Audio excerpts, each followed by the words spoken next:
minds of those who probe the deep mysteries of the universe and of the future. They are the originals in space.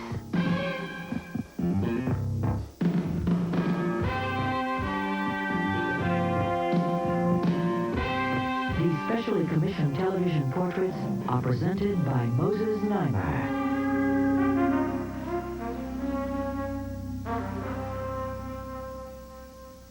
For an astronaut such as Marc Garneau, experiencing tension to the point of being scared is both inevitable and useful. This is a truism that if you don't feel some fear, you're not going to be at your most efficient prior to doing something. The adrenaline has to be flowing. You have to feel mildly or moderately uncomfortable as you wait for the countdown and the launch itself.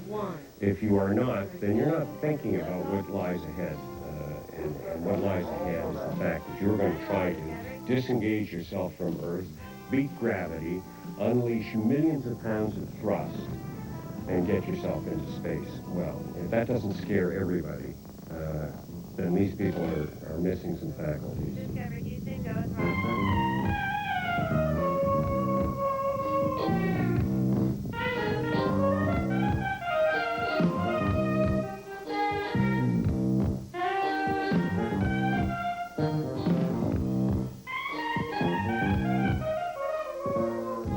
Marc Garneau was Canada's first astronaut. He was also the first Canadian to go up twice, and he will be the first Canadian to make a third trip, something he's scheduled to do soon. He's an adventurer who has twice sailed the Atlantic in a small boat, and a man whose personal life has been touched by deep tragedy. He is at one and the same time a famous Canadian and largely unknown. Unlike the politician or hockey player, we know little or nothing about the specific work he does or the challenges he faces. For example, Canadians have not thought of Marc Garneau's introduction into the closed world of American astronauts as difficult. Very difficult, but that's what it was.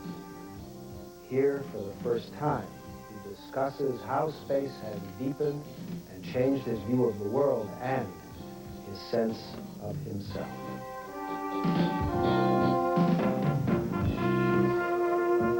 Only one Canadian in the program right now is actually a test pilot. Most of the others are civilians who come from engineering and scientific backgrounds. But we're all really closet test pilots at heart. Yes, Canada is a more self-effacing nation in terms of how we are as individuals, but the flame is burning just as brightly inside all of us in terms of wanting to go out and to be pioneers and to be adventurers. When I arrived in the NASA environment with these astronauts, that flame was burning very brightly for me, but I was initially, or I perceived initially, not accepted. You're not really one of us, and so I had to prove that. And I was with people, some of whom had been astronauts for 18 and 19 years and had not flown. And here I was parachuting in 2 months before my flight. I'd been named as an astronaut 9 months before, and I was going to fly. So not only was I an outsider, I was just coming in at the last moment, which for some people was hard to swallow. So here I was, arriving down there 2 months before my flight with a crew composed of 5 Americans who were very experienced, who frankly initially looked at me as being excess baggage. And I had to somehow gain their confidence in a very, very short period of time. And back then, they didn't even house you in the same office. Now crews, when they train for a mission, are in the same office space for a year prior to their flight. We were not even in the same building in those days. So I only had about 10 opportunities to see these people. And I wanted to feel comfortable when I got on board this shuttle that this crew liked me, that they were going to be comfortable with me. So I had to work very, very, very hard, probably the most challenging thing I'd ever done in terms of human relations, so that when I got on board, they felt, yes, we think this person is competent, and he's got a pleasant personality, he's a team worker, we're going to get along well with them. Because, I mean, human interaction on board the space shuttle is absolutely critical for the success of the mission. That was the hardest work I've ever done. I never said that to anybody during the, I always said to people that we got along extremely well, and that was the truth. But I had to do 90% of the work.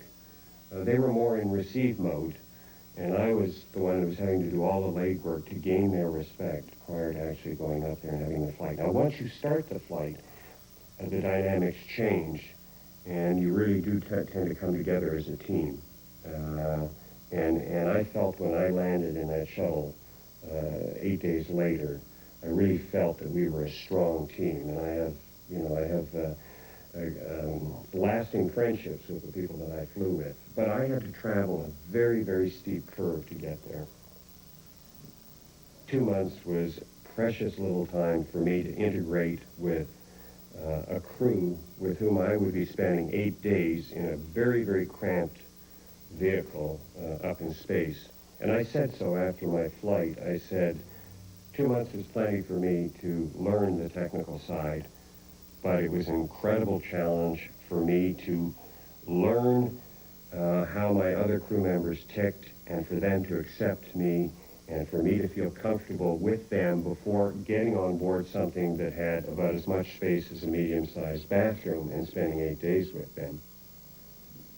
There's a certain Machiavellian approach that you take to it. There's a certain, when we talk about the animal world, we talk about submissiveness. In the dog world, for example, there's a sort of hierarchy and there's a certain submissiveness. Well, even though I'm not the type of person who's generally submissive by nature, I approached it a little bit that way so that I would not get anybody's hackles up. And bit by bit, the doors opened, the conversation opened up, the interest opened up, and I just sort of kept slipping my foot in a little bit further. So it was a very, I deliberately thought about this before. I wasn't going to go around sort of with a brash approach. This was not going to work. I was going to take a rather, maybe it's a Canadian approach, I don't know. But anyway, it worked. And then suddenly we reached the point where we were talking comfortably, and I think they were thinking, well, this guy, it won't be a problem flying with this person. You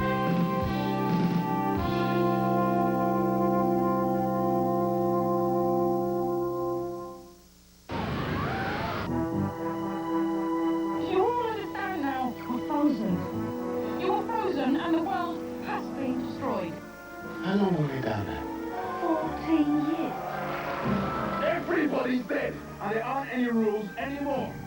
If you're playing this, you've made it. And you are in hell.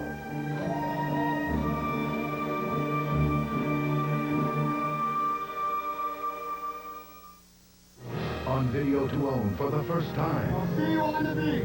The special limited edition of Saving Private Ryan, the most honored film of the year. Winner of 5 Academy Awards, including Best Director Steven Spielberg, Tom Hanks, Edward Burns, Tom Sizemore, Matt Damon. Own the special limited edition of Saving Private Ryan on video and DVD. Early morning can be the best time for play. But not if your baby wakes up damp in a soggy diaper. That's why we created new Pampers Baby Dry. Now it's even more absorbent, even after multiple wettings. Because the extra protection core helps lock wetness away better than before, and still helps baby skin stay dry and healthy too. Mornings can be a lot more fun when you pamper the skin they're in with new Pampers Baby Dry.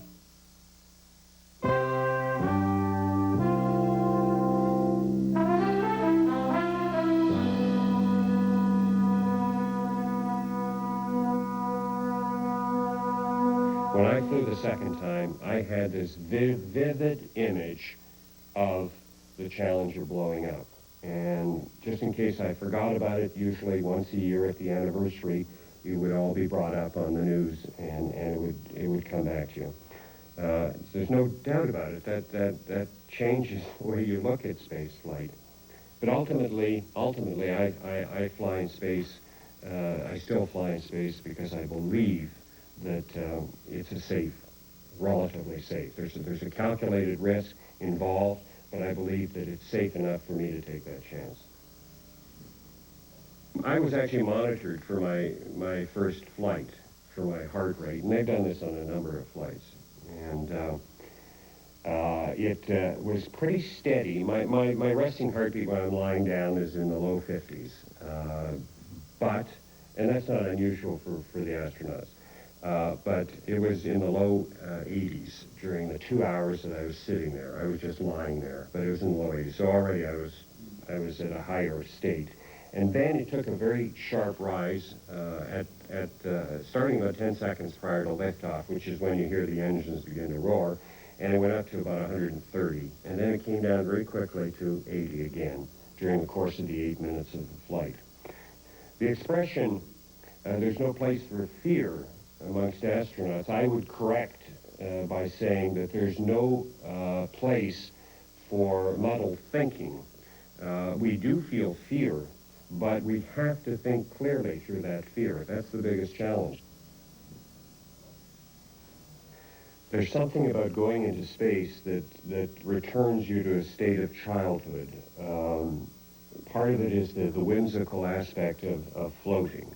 Astronauts do a lot of giggling when they're up there. We are, the stereotype is of the serious, purposeful person who's up there to do a job and to get on with it. And yes, that part of it is very much there. It's a very important part of it. But when you're floating around all day, you can't help but feel the magic of this experience. And in a sense, I felt that I was rediscovering the imagination and the childhood in me that it had been beaten out of me, as with all human beings, as we grow up and get serious about life. It's also a profound experience personally, in the sense that I think we've all lived profound experiences at one moment or another right down here on Earth. And when that happens, I think something else happens to you. And I think it's in the spiritual dimension. It begins to make you realize that beyond the materialism of life, that there is a spiritual element. And if it's already there, I think it strengthens it. Certainly strengthened it for me. When you're so awed by something, that's when you think your nicest thoughts, your most beautiful, your most altruistic way of and perhaps you totally abandon any cynicism that you have about the world, and you're in total awe, a bit like a child, and I think that happens to astronauts because they're looking at something that is so unique. Space is a magical place. It is something I wish everybody on Earth could experience. First of all, looking out of the window is the most magical part of it, because here you are going around the Earth in 90 minutes, enjoying 16 sunsets and sunrises every day, because you go around the Earth in 16 times every day. You're high up enough that you can see 2,000 kilometers in front of you. You see the blackness of space. You're almost sort of looking at that interface where you see the curvature of the Earth and that extremely thin atmosphere that allows all this life on Earth. I think I probably feel less strongly about being a Canadian after the experience because of the fact that now I look at things on a global scale. You see the pollution. You see it from up there. Not all of it is man-made. I mean, some of it is volcanic in origin. That's a major cause of pollution. Nevertheless, you see it, and you see it sweeping across the planet. You become concerned because you're now seeing it, and going around it 16 times in a day can't help but make you feel it's small. And there's nothing out there for millions of miles. So suddenly you become extremely concerned about preserving that planet. There's 200 countries down there, but you know that a lot of them are fighting each other. That slavery still exists, that torture still exists in a lot of supposedly democratic countries. These things come to the forefront in your thinking when you have this unique perspective that you get from up there in a way that you don't think about them when you're down here and you're in your little 8-kilometer circle. So in that sense, it is so mind-expanding. And I know it sounds corny to say it, but if we took our leaders up there, I guarantee to you that peace would break out everywhere. I guarantee it to you. It is such a profound experience from that point of view. I'd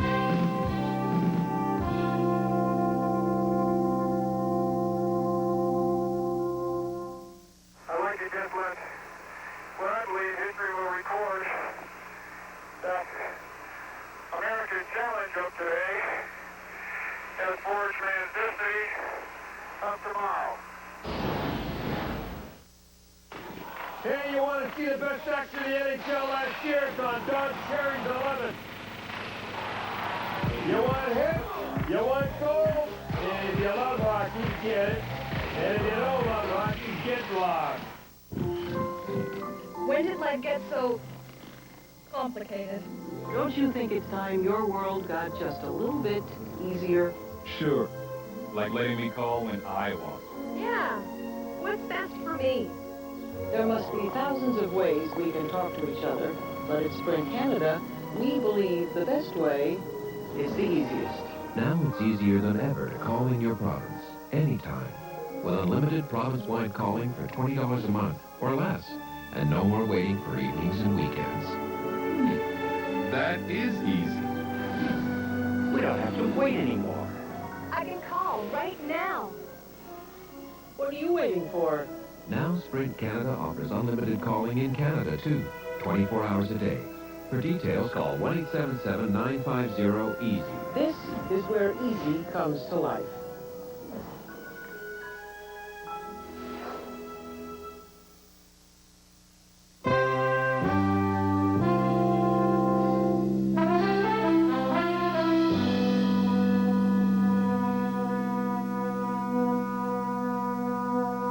When you're talking about a space station where people are going to spend 6 months or more together, it becomes absolutely crucial that you choose the right kind of people to go up into space. And we're beginning to learn that. The Russians have a considerable amount of experience with that, and there have been problems in the past.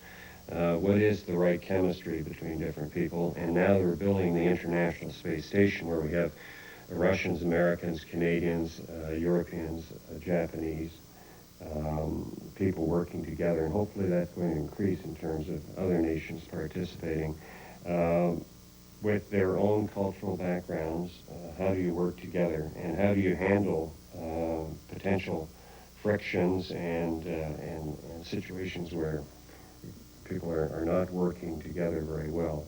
Very, very serious consideration, and NASA is beginning to realize this and is putting a considerably greater emphasis on the sort of psychological screening of crews before they send them up into space, because we obviously, if crews are not going to work well together, we have a potentially explosive situation. I wish it were as simple as screening for kidney stones or something like that. No, it's far more complicated than that.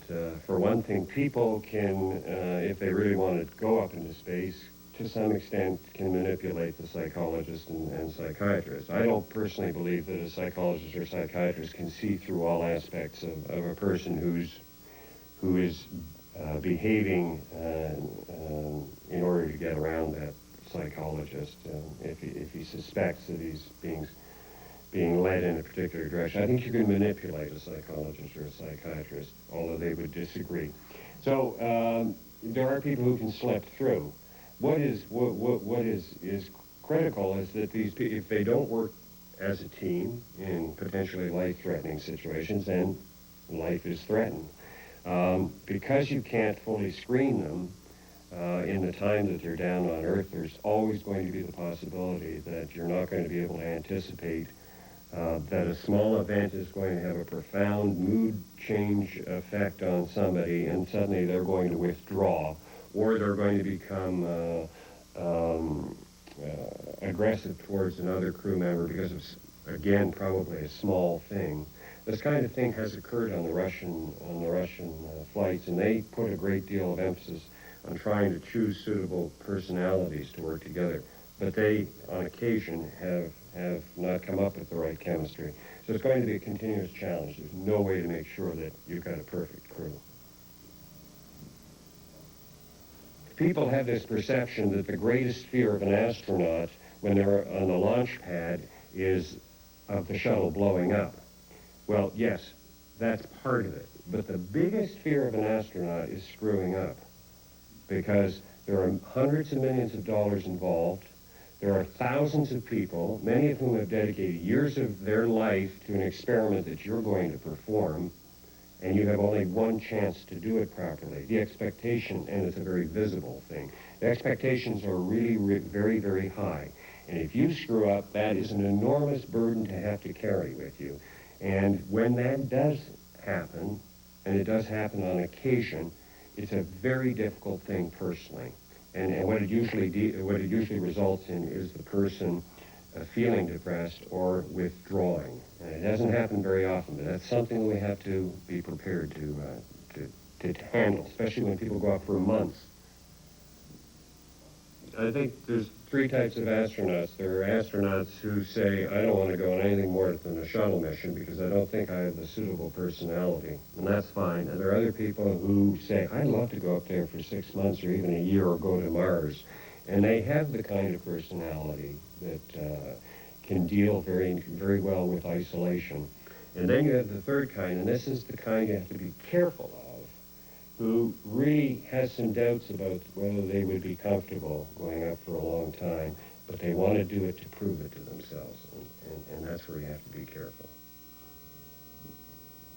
My curiosity, my interest in life, my motivation is still very much there, but I also have this tremendous inner contentment that I've had the opportunity to do some very, very fulfilling things. So I guess maybe I'm mellowing in that sense. There's not quite the same intensity.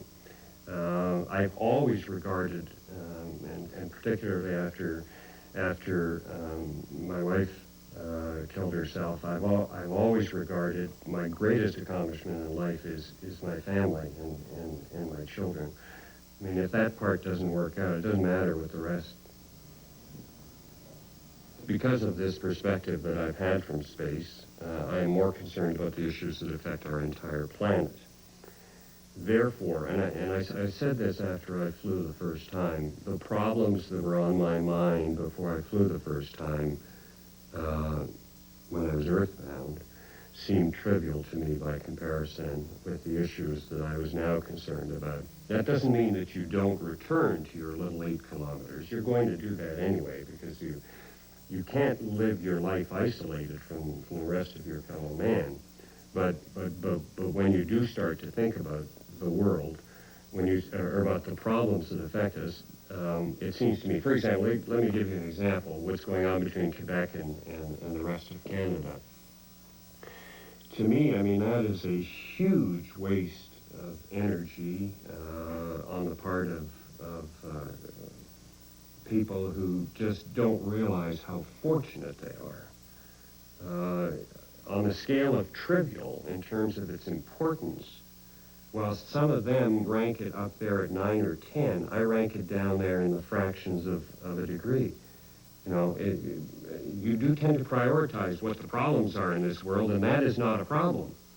And so I can't get myself worked up about trying to correct it because I think of it as insignificant.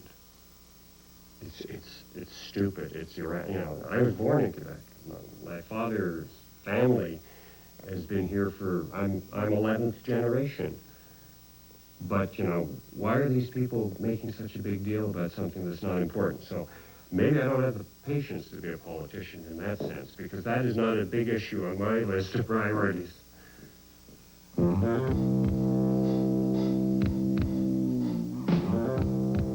Listening to Marc Garneau, there is the temptation to think of spaceships with their cargo of free-floating, giggling, regressing adults as a womb. What emerges from that, as we've heard, is a man more certain of God's existence, more aware of the fragility of our planet, more devoted to peace as a real possibility, and more content as a man within himself. Perhaps we should invest in a trip aloft, not only for our leaders, but for all of us. I sure want to go. In any case, it is Marc Garneau's response to his unique opportunities that has made him an original in space.